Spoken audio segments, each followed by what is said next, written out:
Hola a todos, sean bienvenidos a un episodio más de Admitio Comenta, producto que tiene como objetivo invitar a distinguidos abogados para que nos comenten sobre casos recientes y relacionados al derecho.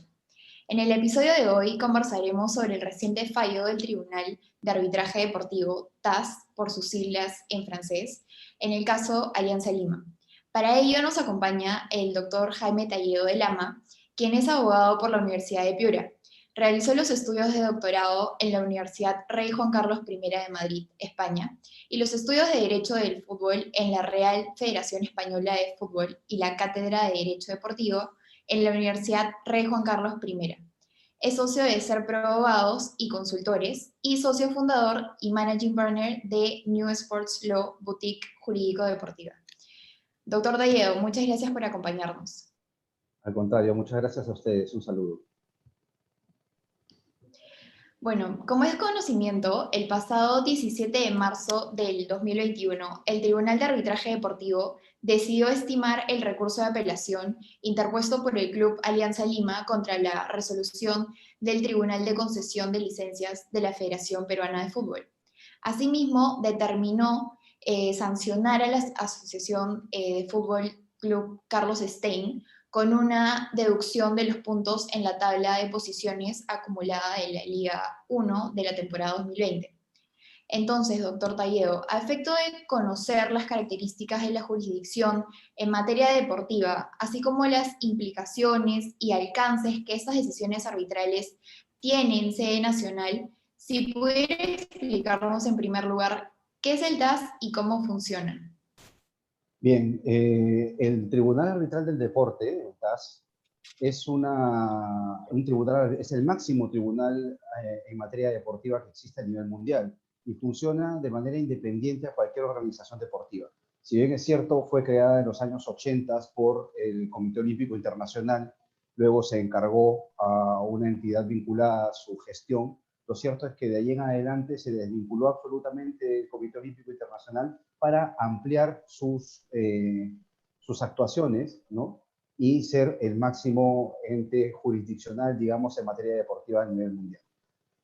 Eso es, digamos, de manera resumida, qué es el TAS. ¿Cómo funciona? Pues funciona como una corte arbitral, ¿bien? A la que se someten las causas, digamos, ya sea porque las dos partes que están inmersas en una discusión jurídico-deportiva así lo acuerdan, o porque los estatutos de las diversas federaciones reconocen la jurisdicción del TAS como última instancia para actuar. Entonces, por cualquiera de esas dos razones, digamos, es que el TAS interviene.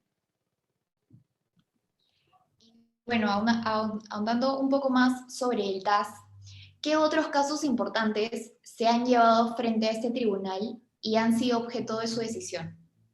Bueno, la verdad es que el TAS conoce y ha conocido una ingente cantidad de casos importantes. Por citar solamente alguno, por ejemplo, tenemos el caso de Paolo Guerrero, que para todos nosotros es conocido, ¿no? El caso del dopaje de Alberto Contador, el ciclista, por ejemplo. El caso de la sanción a Luis Suárez por morder a otro futbolista en un mundial. El caso de la sanción a tres clubes importantes como son Real Madrid, Atlético de Madrid y Barcelona, por ejemplo, a los que sancionaron impidiéndoles fichar durante 2 ventanas de fichaje por unos problemas con fichajes de menores, etcétera, ¿no? Entonces, digamos que el TAS conoce, por supuesto, casos importantes. Y aquí en Perú ha conocido, por ejemplo, hay un antecedente, hay un caso importante que conoció respecto al ascenso de un club, ¿no? A fines del año 2016, comienzos del año 2017, cuando se definió el ascenso del Club Cantolao, de Deportivo Cantolao a Primera División, Sport Ancash, que jugó ese ascenso, la final de ese ascenso con Deportivo Cantolao, interpuso un recurso ante el TAS. Finalmente, Deportivo Cantolao terminó ascendiendo y Sport Ancash tuvo que seguir jugando Copa Perú. Pero bueno, tenemos antecedentes también en Perú de actuación del TAS. Bueno, y precisamente refiriéndonos al caso de Alianza Lima, ¿cuáles son los antecedentes que dieron lugar al reclamo? Es curioso, fíjate, porque todos decimos, yo también, el caso Alianza Lima, y en verdad deberíamos decir el caso Carlos Stein, porque es una sanción a Carlos Stein finalmente, pero lo cierto es que quien accionó fue Alianza Lima, ¿no? Y además la repercusión mediática, por supuesto, ha sido más por Alianza Lima que por Carlos Stein. Bien, los antecedentes más o menos lo resumiste al principio. Yo también voy a hacer un resumen muy escueto. Lo que había sucedido, lo que venía sucediendo es que en el Perú existe, y en general en el fútbol, FIFA recomienda la implementación de un sistema de licenciamiento. ¿Qué es el sistema de licenciamiento en el fútbol profesional? El sistema de licenciamiento no es más que el cumplimiento de un cierto número de condiciones que debe tener un club profesional para poder jugar en primera división y mantenerse en primera división. Esto es para salvaguardar la integridad de la competición, para salvaguardar la buena competencia, para decirlo en una sola frase.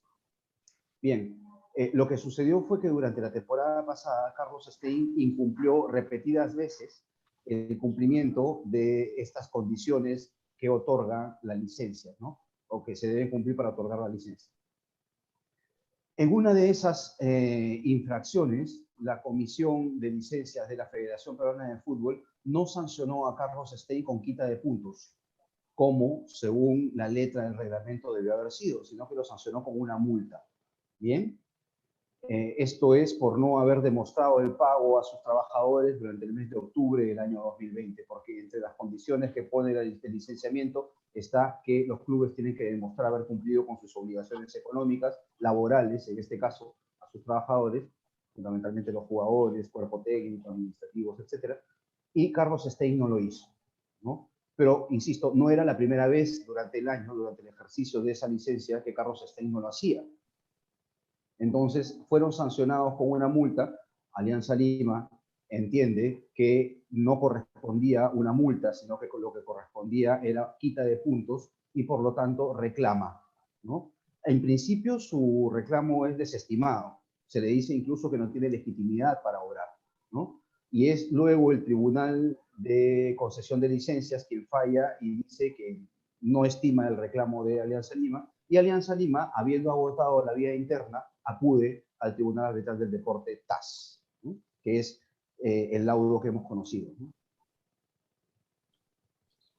Bueno, y a partir de dichos antecedentes y producida la controversia y el debate arbitral, ¿cuál ha sido la decisión que el TAS ha tomado respecto del caso de Alianza Lima? Hay que decir primero que lo que se ha notificado y todos conocemos ahora es la parte dispositiva del laudo arbitral. Es decir, que no conocemos lo que se llama la parte considerativa, esto es los fundamentos jurídicos de la decisión.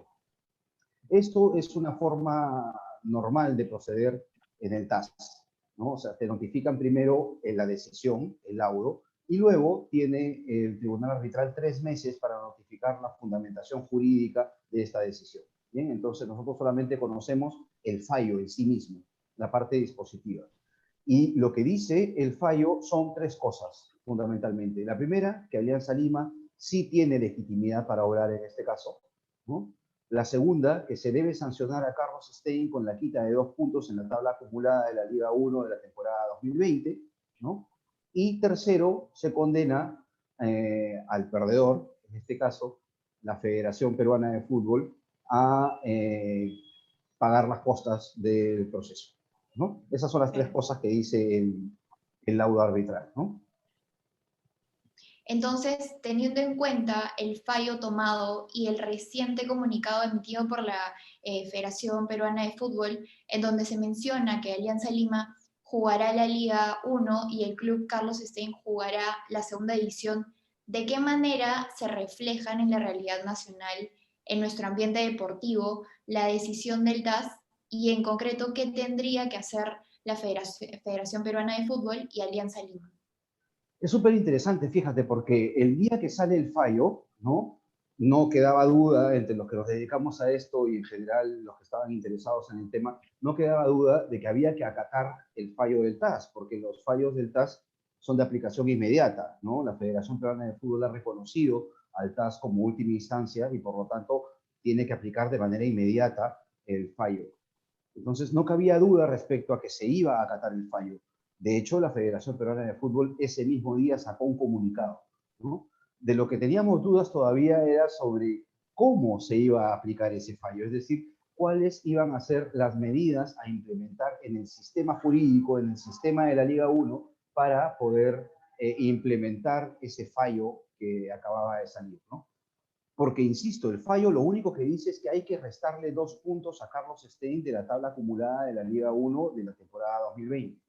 Las consecuencias jurídicas de eso son las interesantes y las que tenía que acomodar un poco la federación y la liga para poder implementar ese fallo. Eso recién lo hemos conocido hoy de manera oficial. La federación ha dicho, ¿no?, que, digamos, Carlos Stein, al haberse quitado los 2 puntos en la tabla acumulada de la Liga 1 de la temporada 2020, queda en zona de descenso y por lo tanto Alianza Lima no habría quedado en zona de descenso. Eso significa que Carlos Stein tiene que descender de categoría, esto es jugar la Liga 2, no jugar la Liga 1, y Alianza Lima pasaría a ocupar su lugar en la Liga 1, ¿no? Eso es lo oficial, esas son las medidas que ha tomado la federación para implementar el fallo de manera inmediata, ¿no? Porque, como bien preguntaba, ¿cómo se refleja esto en nuestra realidad? Bueno, nuestra realidad es que los fallos del TAS son de aplicación inmediata. Ahora, esto no queda allí, no es tan sencillo. Carlos Stein ha sacado 2 comunicados, sacó uno el día de ayer y sacó uno el día de hoy, diciendo que ellos no aceptan bajar a segunda división, ¿no?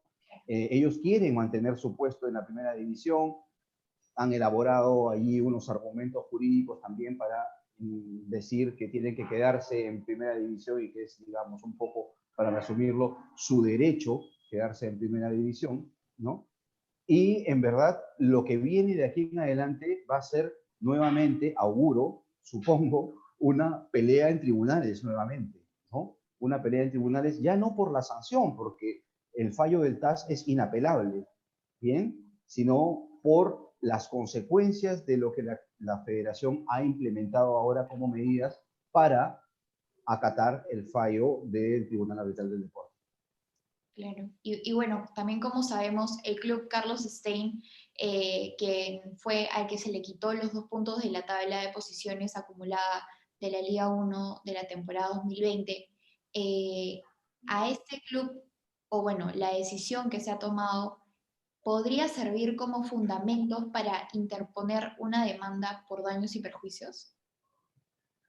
En verdad, esto es más interesante todavía porque yo creo que Carlos Stein va a tener que enfrentar 2 escenarios distintos, ¿no?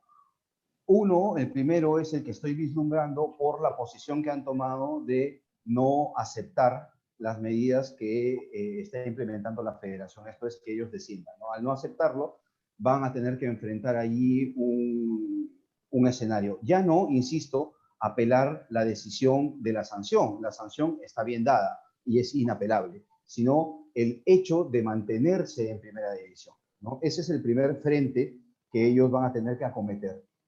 Y el segundo frente está, o sí, el segundo frente, digamos, hay hasta un tercero, pero el segundo frente que ellos tendrán que acometer es precisamente el del daño que se les está causando. O sea, aquí hay una serie de contratos. Primero, el contrato que tiene seguramente Carlos Stein con la Liga 1 para poder jugarla, ¿no? Ahí hay una cuestión contractual e incluso esta contractual que mirar si es que hay daño, si no hay daño, en fin, ¿no?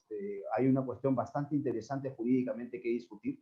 Y luego, hace un momento decía, un tercer escenario incluso que tendrán que acometer, que es el interno.